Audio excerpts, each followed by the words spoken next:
Симона "Момиче от лед". Симона удари силно още с дебютната си песен "Момиче от лед", защото клипа й заложи на провокация, която веднага повдигна интереса на публиката. Във видеото тя е гола, но кадрите са направени така, че тялото й да е прикрито с ръце. Точно този детайл провокира зрителите. Alpha Music стои зад проекта, а песента е представена като силен старт на ново име в лейбъла. Едни нападнаха Симона заради визията, а други казаха: окей, провокира, но поне има глас. И точно това направи клипа още по-гледан. Видеото събра над 300 000 гледания за кратко време след премиерата и стигна първо място сред най-бързо набиращите популярност видеа в българския YouTube. Ако го погледнеш като маркетинг, тук формулата е следната: първо шок, после спор, после любопитство и накрая стотици хиляди гледания. Обаче има и друго. Когато някой дебютира с толкова смела визия, хората започват да следят следващото още преди да се появи на пазара. Така клипът не е само клип, а тест за това докъде може да стигне един нов артист в жанра още от първата си поява. Официалното видео е качено в YouTube и се разпространява масово именно заради крехката възраст на новоизгряващата Симона в клип като за утвърдена звезда. И колкото и да се спори трябва ли, фактът е, че точно този тип дебют изстреля Симона рязко. Диона Клеопатра. При Диона скандалът не дойде от голота или рогатни, а от една на пръв поглед глупава подробност, която хората приеха твърде на сериозно. За клипа на песента Клеопатра тя сама предварително разказва, че се е къпала в 70 литра прясно мляко, защото пресъздава образа на египетската владетелка.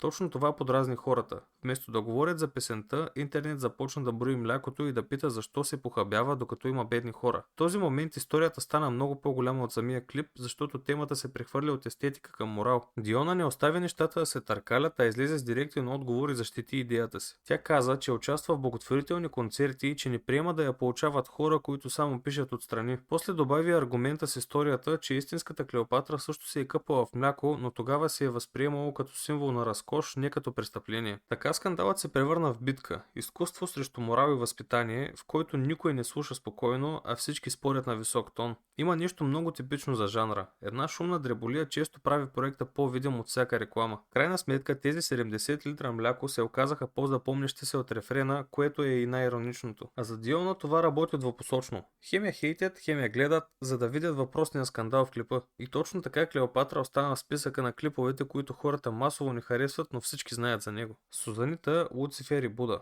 При Сузанита скандалът беше от онези, които избухват мигновено, защото в него се смесиха възраст, визия и неправилно послание в една и съща картина. Тя пусна Луцифер и Буда, когато беше още на 14, и точно това направи клипът тренди от самото начало. Видеото е демонстрация на лошо момиче, много грим, изросена коса, провокативно облекло, скъсан чоропогашник, непристойно поведение пред камерата. Има по-възрастни мъже, мотори и коли, а тя не се притеснява да покаже среден пръст, сякаш това е нещо съвсем нормално. За част от зрителите това беше смелост, но за други чисто преминаване на границата, защото става дума за непълнолетно момиче в сексуализиран контекст. Най-шокиращото е, че клипът се въртеше и от хора, които не слушат подобна музика, точно защото темата излезе извън жанра и стана супер разпространен. Песента събра бързо огромно внимание, а това само наля масло в огъня. Колкото повече я критикуваха, толкова повече хора пускаха клипа да видят какво толкова има. После към всичко това се добави и втори пласт. Съмнение и коментари дали проектът не стъпва върху чужда идея или звук, което направи скандала двоен. Така Луцифер и Буда се превърна не в дебют, а в етикет, който олицетворяваше Сузанита. И до днес този клип се помни не с мелодията, а с кадрите и въпроса как може една 14 годишна да изглежда така. Реално това показва най-важното за чаго културата. Понякога една песен става хит не защото я пеят по дискотеките, а защото всички я коментират.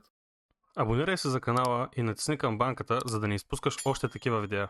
Лорена и Джордан, Крадена любов. Историята с Крадена любов тръгна не от самата песен, а от мястото, на което е снимано видеото. Клипът е заснет на територията на православния храм Свети Петър и Павел при Петров кръст и това веднага подразни много хора. Причината не беше, че има клип в църква, а конкретните кадри и пози. Лорена е качена на камбанарията пред кръста и прави движения, които зрителите не приемат за уместни на такова място. Оттам нататък реакцията стана институционална. Софийската митрополия излезе с позиция, че заснемането е направено без съгласие и че подобна употреба на храмово пространство е в разрез от християнския морал. Отговорът на певицата пък беше, че конкретната камбанария от години е без камбана и не изглеждала като действа свещен обект, т.е. не е това, което си мислите. Така се сблъскаха две гледни точки. За едните мястото има символ и граница, за другите е просто фон за кадър. И точно тази разлика направи темата толкова шумна, защото при храмовете хората реагират много по-остро, отколкото при всяка друга локация. Клипът се превърна в пример как една провокация може да изглежда арт, но и обидна за част от публиката.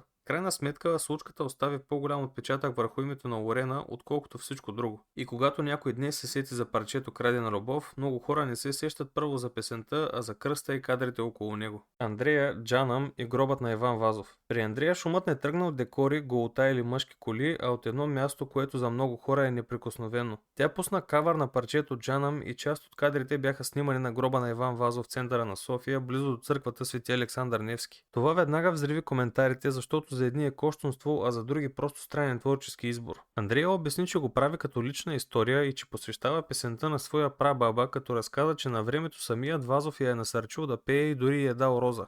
След този разказ спорът стана още по-яростен, защото хората се хванаха за детайлите и за това дали изобщо морално такъв сюжет се играе на подобна локация. Министерството на културата направи проверка чрез Инспектората за опазване на културното наследство и резултатът беше ясен. Не е установено нарушение. Въпреки това, културният министър Кръстю Кръстев каза, че дори да няма нарушение, темата остава въпрос на вкус, морал и етика и оставя всеки сам да си прецени. Така клипът се превърна в пример как едно видео може да е разрешено по закон, но все пак да звучи грешно за част от публиката. И точно за това няма единен отговор. Историята се завъртя още повече. Хората не спореха за песента, а за границите. Накрая се получи така, че вместо хората да гледат кавара като музика, мнозина го гледаха като сериозен обществен казус. Азис Хоп. Хоп е от онези клипове на Азис, които хората не обсъждат по мелодията, а по кадрите и намеците. Песента излиза през септември 2011, а видеото тръгва публично малко след това и още с първите тизери стана ясно, че няма да мине тихо. Вместо стандартна поп-фолк картинка, той залага на силно фетиш естетика. Мокро тяло, крайна визия и провокация, която нарочно дразни.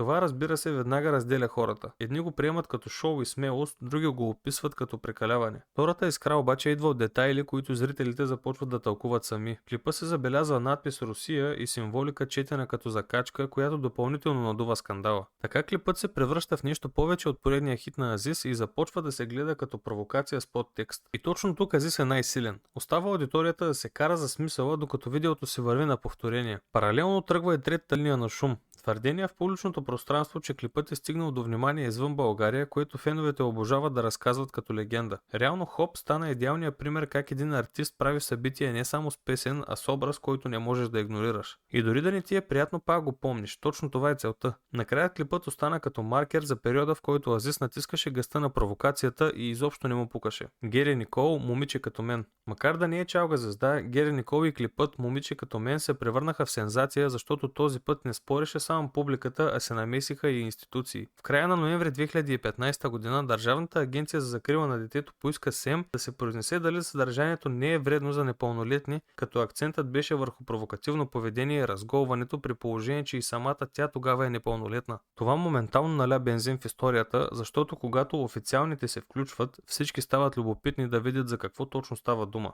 Докато едни настояваха, че подобни образи нормализират лош модел за подрастващи, други го защитаваха като нормален клип с естетика, която е популярна по света. В резултат видеото започна да се гледа и обсъжда още по-яростно, включително от хора, които никога не биха си го пуснали. Въпросът вече не беше харесва ли ти песента, а къде е границата на една млада музикална звезда. След обсъжданията СЕМ не установи нарушение на закона, т.е. клипа не беше свален по правилата, въпреки обществената суматоха. И това също стана част от сюжета. Едно е морална реакция, друго е какво пише в регламентите. Така Момиче като мен се запечата като клип, който не просто направи фурор с противоречивите кадри, а показа как скандалът понякога идва не от кадъра, а от това кой го гледа и как го тълкува. Емануела и Галин 5-6-7-8. Дуетът 5-6-7-8 излезе с клип, който не разчиташе на сюжет, а на чиста атмосфера. Голям купон, много статисти и кадри, натъпкани с сексуално напрежение. Официалното видео е качено през март 2017. В клипа Галин и Емануела са в центъра на парти сцени, в които хората около тях танцуват плътно и се докосват еротично. Това беше достатъчно, за да тръгнат коментари, че видеото е прекалено скандално, особено спрямо стандартите на по-широката аудитория. В същото време точно тази линия донесе и друг ефект.